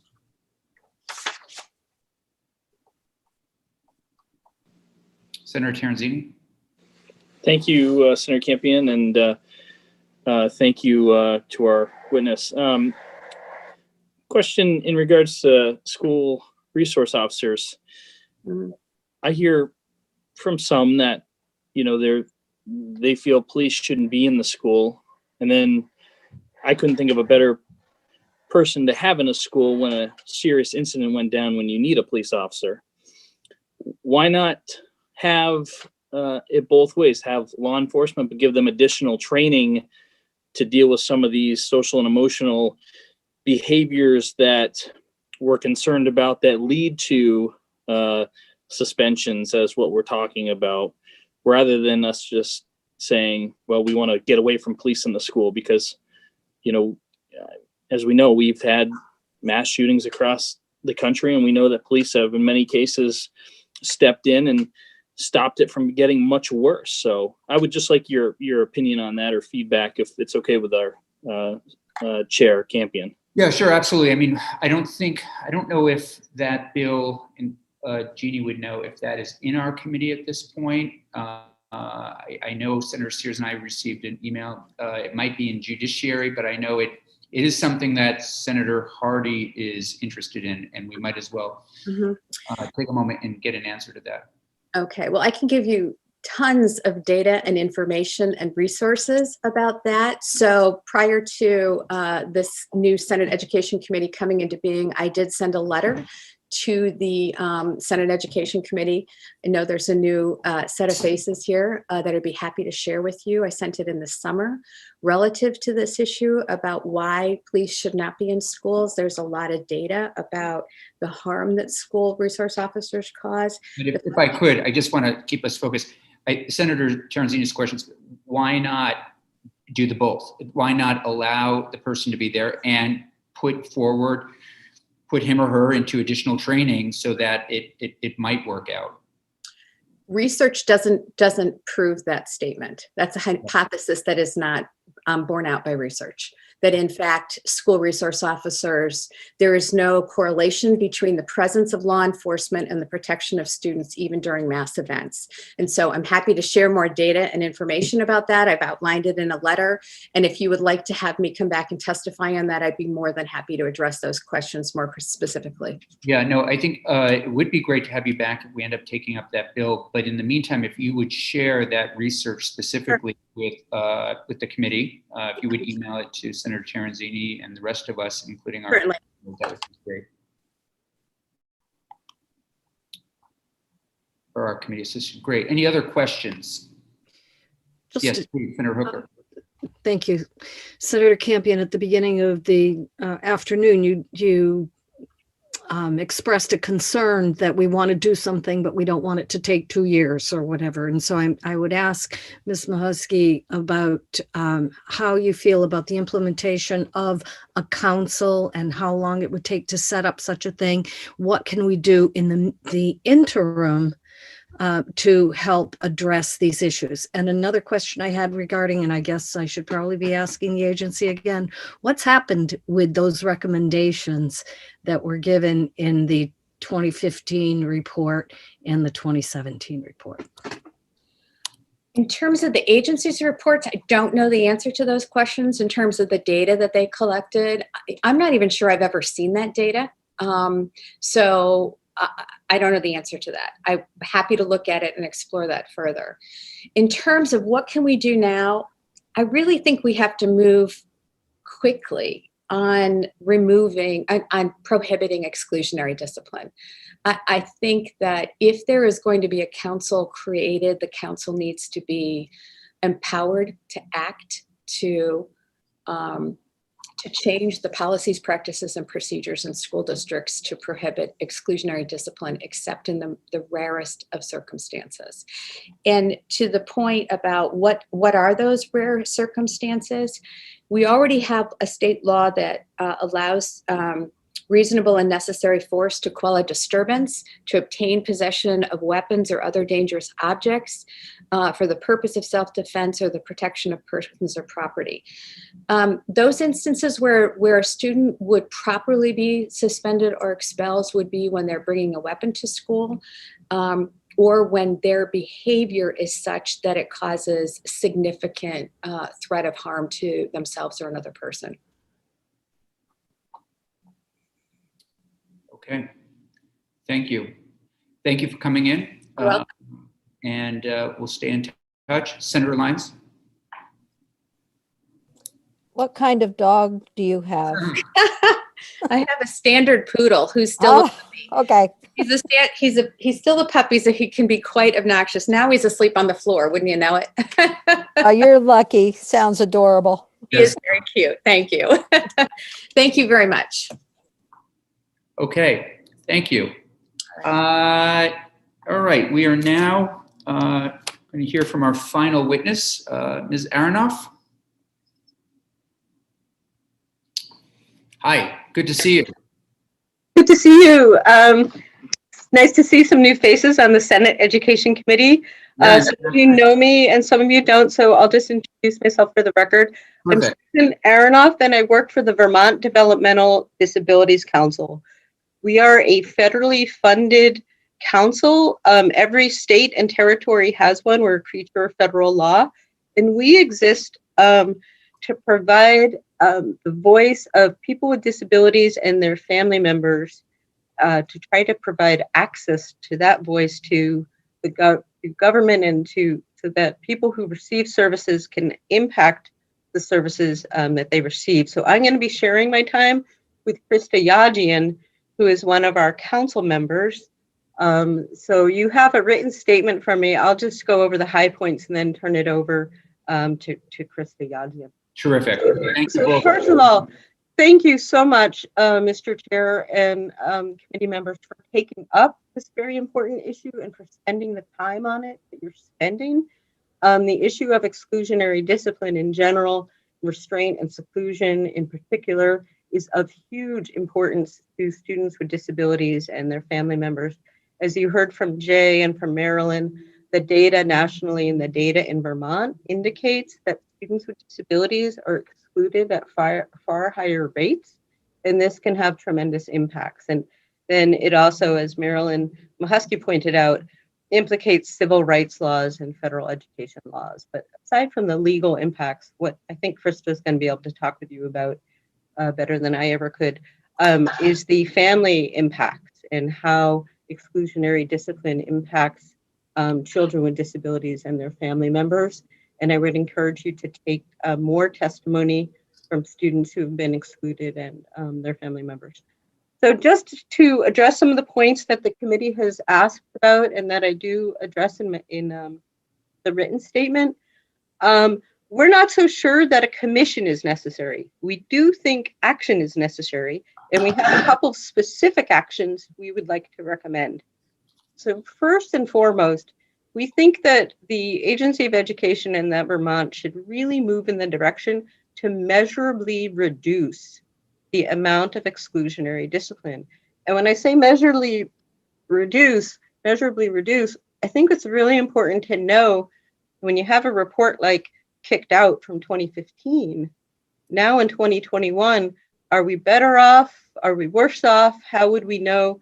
Instead of the reporting the data and kicked out, instead of that being voluntary as a real concrete first step, we would like to support making that data reporting, the data that was collected and kicked out, make that mandatory, and have the Agency of Education create a dashboard that with those indicators that would tell us, are things getting better? Are they getting better for students of color? Are they getting better for students with disabilities? Like, how would we know? So I think that with the Rule 4500 series, that's the restraint and seclusion series, there was a promise made at the time that there would be an accountability built into the system to track the amount of restraint and seclusion, and we just haven't seen follow through on that. So it doesn't always sound all that appealing. Yay, we want better data collection. But in this case, we think that that is one of the strongest, most progressive actions the legislature could take this year. And now I'll turn it over to Chris.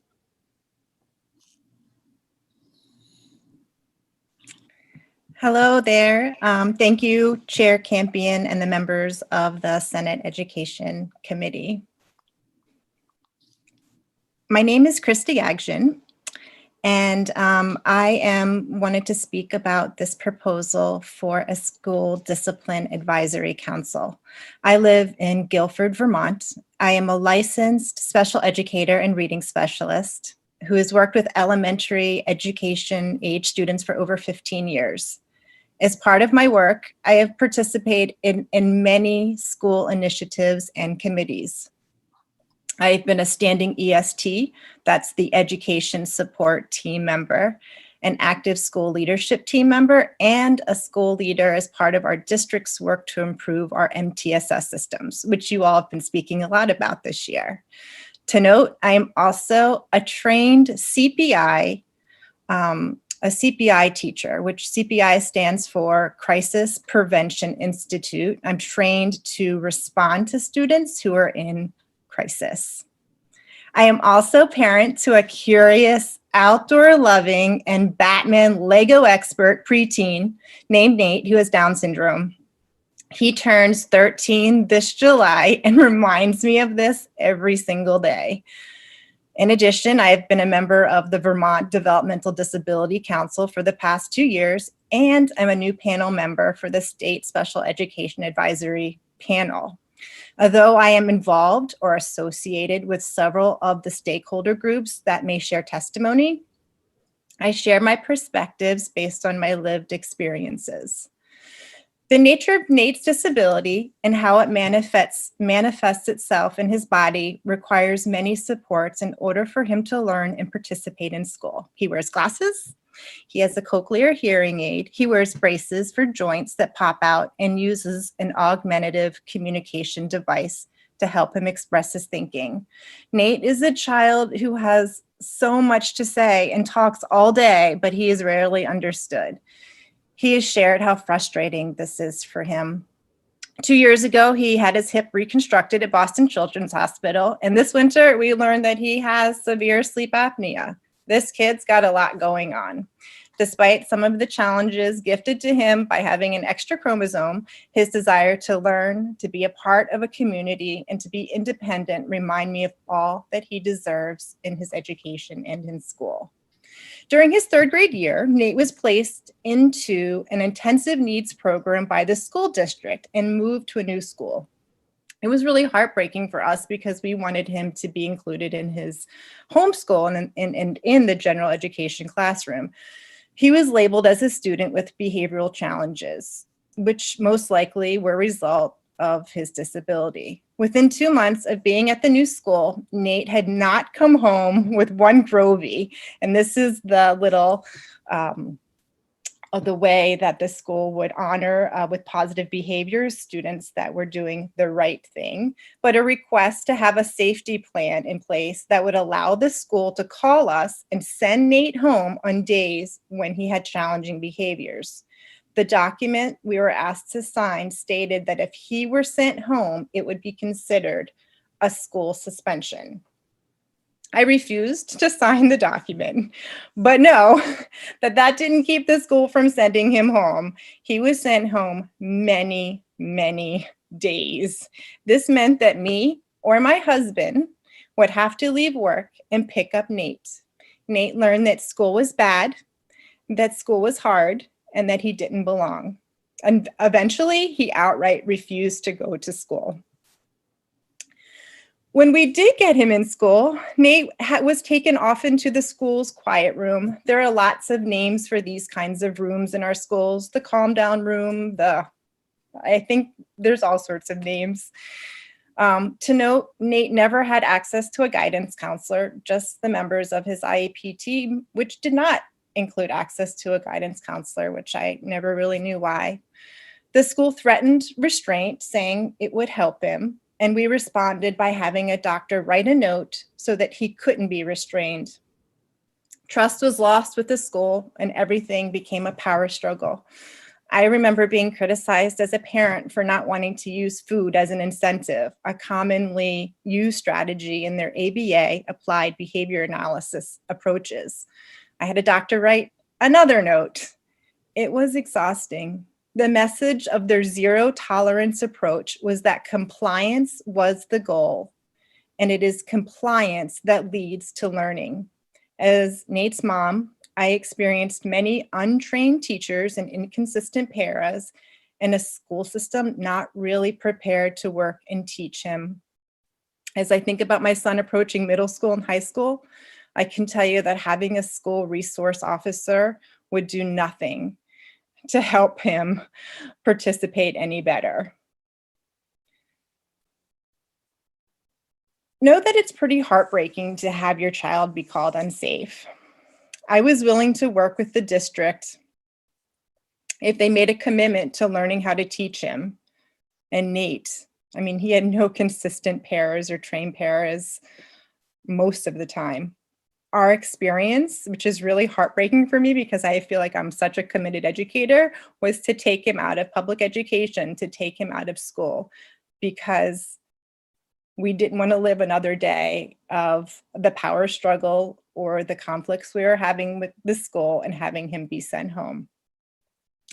In thinking about your proposal, S16, these are just a few of my wishes. We need accountability for this rule. Besides the regular collection of data, parents and families deserve to know what is changing because of the data. We're often left out. As teachers, we are asked to consistently look at data and prove what we do. This is like the foundation of MTSS. I worry that children with disabilities are at more risk from disproportionate exclusionary responses, disciplinary responses. I also want the data to have more meaning at a local level. It would be great if these conversations were happening at my school board.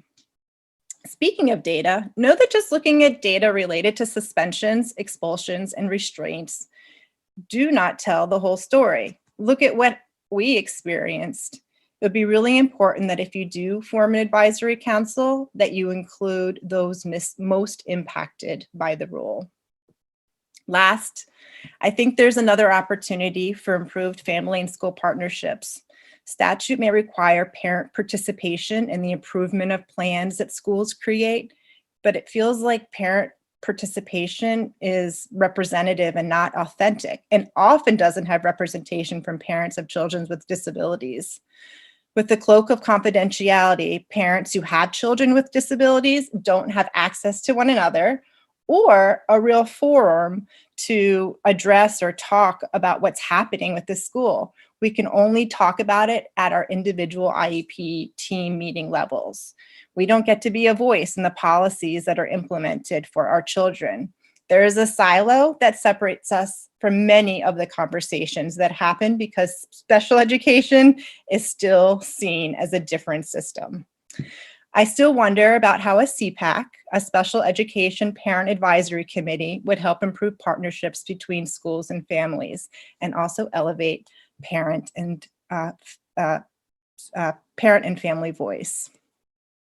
Last little recommendation, you probably know, but the Office of Civil Rights also did a report on school discipline from 2019. It has some really great recommendations. I would encourage you all to read it. Thank you very much. I don't know if any of you have any questions.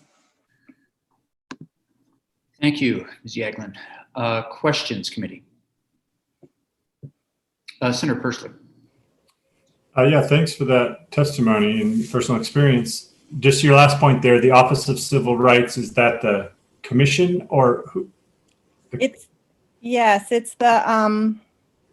the U.S. Commission. Yep, had a report, and we have school discipline disparities in Vermont. The Vermont Advisory Committee to the U.S. Commission on Civil Rights published this report in December 2019. And it has, yes. Okay, great. Yeah, it'd be good to look at that. I didn't know about it. Thank you. Krista, if you send that to me, I'll send it to the committee. Okay.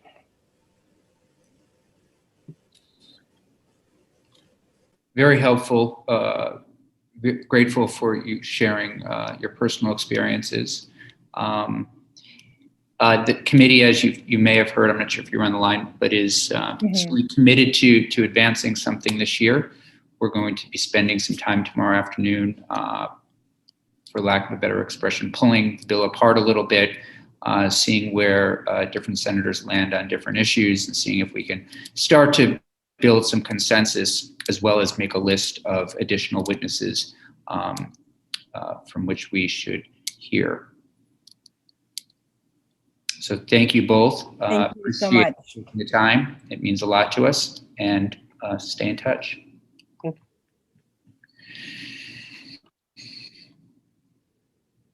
So committee, tomorrow afternoon, I have carved out from, I don't know if it'll take this long, but roughly 3:30 to 5. I've not heard back from Jim yet, Demaray, but I'm hoping that we can take a careful look this evening, if everyone has just a few moments, just to go through S16, take a look, come in with your comments. I think this is the best way to approach it, and just let's get ready to take our first stab at getting to some level of consensus, as well as seeing where we might. I see that Jim has confirmed for tomorrow afternoon.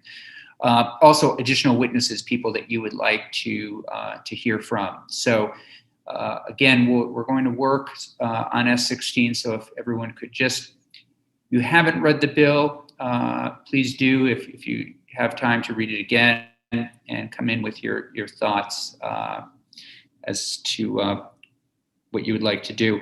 Additionally, we're going to look at the administration's proposal for a literacy bill. This is taking us to what I think, and I appreciate the administration's partnership on this and Secretary French's commitment to how can we make some real improvements to literacy. And so they've put some ideas down on paper, which may turn into a committee bill, but we'll also spend some time in the afternoon looking at that. For new senators, this is what people sometimes refer to as sausage making. It is working to get to a consensus where hopefully everybody's comfortable, and for us to advance something that might make a difference, that I think would make a difference in the lives of many Vermonters with regard to school discipline, and then also with literacy. It's also called marking up the bill. It's also, I don't even know if we're to marking up, but I do think we do need to have some conversation to see what people would like in and out, or definitely to get to at least another stage. Senator Perchlik. Are you in the Education Committee room? That was my question. I am in Senate Natural Resources and Energy. I understand education. The education room is filled with computers and storage related things. So but I will take a look. I will wander down. I did get permission from Janet to stay in the room late this evening. And so I will wander down to take a look at that map that you have referenced. Hope it's still there. Make sure it's still there. Yes, I think my plan is to stay here for the week since I'm here. I was going to come up and pick up some files, but yeah, if it's a good spot to get things done. All I need is a Murphy bed, and I'll be all set. Okay, I know we have chairs meetings, and I have a cable access network public service announcement to do. Our numbers of COVID in Bennington County are of concern, as you know, and we're hoping to do as much as we possibly can to make sure people stay masked up, etc. So So stay healthy out there, and thanks everybody for a good afternoon.